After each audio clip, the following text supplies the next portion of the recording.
The story begins with the hero Yuga gathering outside the Demon Lord's castle with his party, ready for the final battle.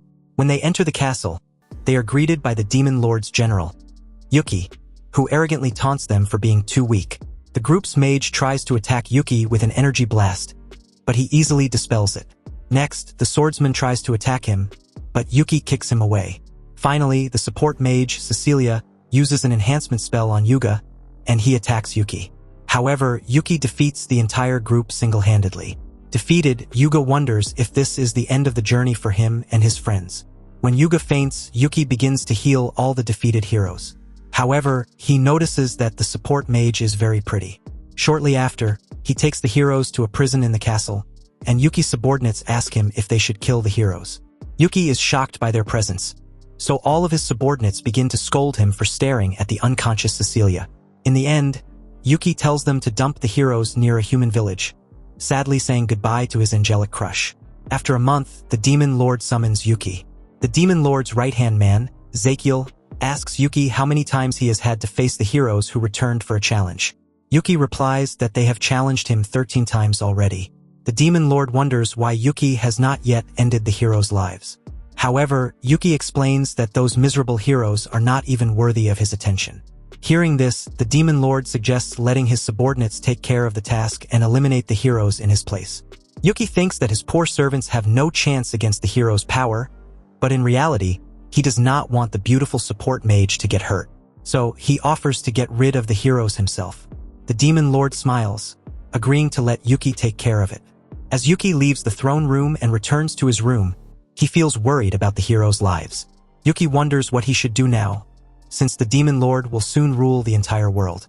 The next day, the heroes return to the castle once more. After Yuki repels their swordsman and Yuga, the assault mage, Mikana tries to counterattack with her spell. Although Yuki blocks her first barrage of spells, Mikana quietly unleashes a second spell, catching him off guard. Despite this, Yuki blocks her, and his lightning-fast reflexes leave Mikana completely shocked. Meanwhile, Yuki notices Cecilia healing his friends, which makes him blush. He then begins to taunt the heroes for their numerous attempts to defeat him. However, Yuga refuses to give up, and he uses a powerful attack. Yuki easily survives the attack and tells the heroes that they will never be able to defeat him. Yuga, however, refuses to give up, saying that they have no choice but to continue if they want to defeat the evil Demon Lord. Hearing this, Yuki tells the heroes that they can continue on if they leave Cecilia in the castle with him. Yuga immediately refuses, but Mikana points out that this powerful demon can kill them whenever he wants, so they should accept his offer and complete their true mission. Yuga continues to refuse to abandon their precious teammate, but at that moment, Cecilia tells him that she is willing to stay in the castle. In the end, Yuga and the group move on, promising to return for their priestess after defeating the Demon Lord. Once they are gone, Cecilia asks Yuki why he made her stay. Thinking that he still wants to fight, she tries to attack him. However, Yuki quickly gives up and tries to negotiate with her. He says that if he really wanted her dead, he would have done so from the beginning. Yuki then gathers his courage and admits that he fell in love with her at first sight, confessing that he would like to go out with her. Cecilia is completely shocked. After thinking about it for a while, she politely rejects his proposal. Her rejection is so devastating that Yuki loses all will to live. However, Cecilia thinks he is just trying to trick her and tries to attack him again.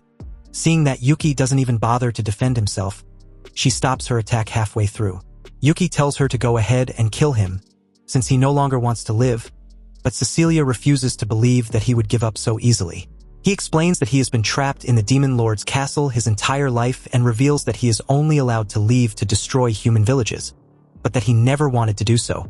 Cecilia, however, refuses to believe him, saying that all demons are evil. Yuki explains that even though he looks like a demon, he is actually reincarnated from another world. Cecilia is confused, so Yuki tells her that he is actually a human in a demon's body. She realizes that Yuki must have incredible powers as a reincarnated person, so she wonders why he didn't defeat the Demon Lord himself. Yuki explains that if he defeated the Demon Lord, he would become the next Demon Lord, which would force him to commit terrible atrocities against humanity. Yuki thought he would spend the rest of his life miserably in his cell. However, that's when he met Cecilia, who gave him hope that life was worth living. Yuki thinks he is ready to give up everything, as even his last hope has rejected him. Suddenly, Cecilia tells him that he should continue living and use his power to help humanity, so she offers to help him move to the outside world. A few days later, the Kingdom of Clarinus organizes a party for all its heroes to celebrate their victory against the Demon Lord. King Dart congratulates all the heroes for protecting their world from a great evil and announces that their kingdom will hold a 3-day celebration in their honor. Outside the kingdom, Yuki watches from a secluded spot. Knowing that Cecilia lives there, he breaks off his demon horn to disguise himself as a normal human and enters the kingdom. Meanwhile, Mikana congratulates Yuga on the victory. He turns to Cecilia to celebrate, knowing that their victory was thanks to her, which makes Mikana feel neglected. Shortly after, Yuki enters the city's Adventurers Guild to register. The lazy receptionist pulls out the registration form. After Yuki signs the form, Clayman gives him a guild card and explains that he will start at rank F, the lowest rank, which goes up to rank S. He explains that Yuki can accept quests to move up in rank, but normally, it takes an adventurer a whole month to reach rank E. Then he warns Yuki not to lose his card and wishes him good luck. After obtaining his card, Yuki completes a series of quests and earns enough money to rent an inn. A week later, he enters the guild again where all the adventurers are discussing an up-and-coming adventurer who is rising in rank at an incredible speed. Yuki asks Clayman for more commissions, but the lazy receptionist gets angry because he doesn't want to deal with paperwork today and tells him to talk to the beautiful lady next to him instead. However, Yuki refuses, saying he prefers to spend time with Clayman. Clayman asks Yuki what his true identity is, knowing that no normal person can go from rank F to rank D in a single week. Yuki tries to ignore the question, so Clayman says that after all, he hasn't done anything illegal. Just then, a hooded girl enters and asks Clayman to cancel Yuki's missions. Yuki realizes that the hooded girl is Cecilia. Cecilia invites him to her house for a private chat. As they travel in the carriage, Yuki wonders why a girl would invite him to her house. When they reach Cecilia's house, one of the guards becomes suspicious after seeing Yuki get out of the carriage and asks him why he was with Cecilia. She explains that he is her friend, and Cecilia takes Yuki inside for tea. He wonders how she managed to find him in such a big city, and she explains that he has become extremely popular in the city after rising to rank D in such a short time. For this reason, she asks him to leave the Adventurers Guild. She explains that after Yuga defeated the Demon Lord, the other nations started a war to seize power.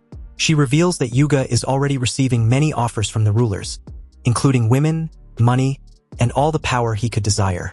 While Yuki feels envy for the hero, he also realizes that the nations are only trying to use him as a pawn.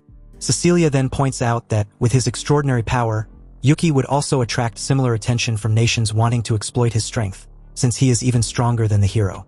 She fears that Yuki's power will be misused to conquer the world. Yuki understands her fears, but he also reminds her that he has bills to pay. Cecilia offers to hire him herself, but she admits that she does not have the money to pay him. However, Yuki declares that even if he were offered the most beautiful woman on earth, he would never accept, as he only has eyes for Cecilia. This makes the girl laugh, and Yuki feels embarrassed by his own grandiose words. Shortly after, Cecilia's mother, Celia, also enters the room. She apologizes to Yuki for her guard's rude behavior and sends her maid Sophia to scold him. Once the maid leaves, Celia reveals that her daughter is already receiving many marriage proposals. Yuki is shocked, as even the hero Yuga has tried to confess his love to Cecilia, but the girl reassures him that she has rejected him. Seeing Yuki's agitated reaction, Celia wonders if he is also interested in her daughter. Upset, Yuki wonders if she is testing him, but Celia asks him to give her a straight answer. However, he explains that he has already been rejected by Cecilia. Yuki explains that he is currently trying to build a stable life as an adventurer so that he can ask Cecilia to marry him again. Celia asks him if he is rejecting her generous offer, so Yuki tells her that he will respect Cecilia's feelings regardless. In the end, Celia approves of Yuki's behavior and explains that she was just testing him to see if he would jump at the chance, as she would never give her daughter's hand in marriage to just any desperate man. Celia then allows him to visit their home in the future. Later, Cecilia tells Yuki that her mother may be interested in him. Although Yuki still feels uncomfortable around the girl's mother, he appreciates the opportunity she has given him. He then asks her if he can call her by her first name, and she agrees, calling him by his first name in return. Overjoyed, Yuki cheers loudly, feeling one step closer to the girl he loves. This is the first episode of this new anime. If you want to see the rest, comment, leave a like, and subscribe so you don't miss the next video. See you next time.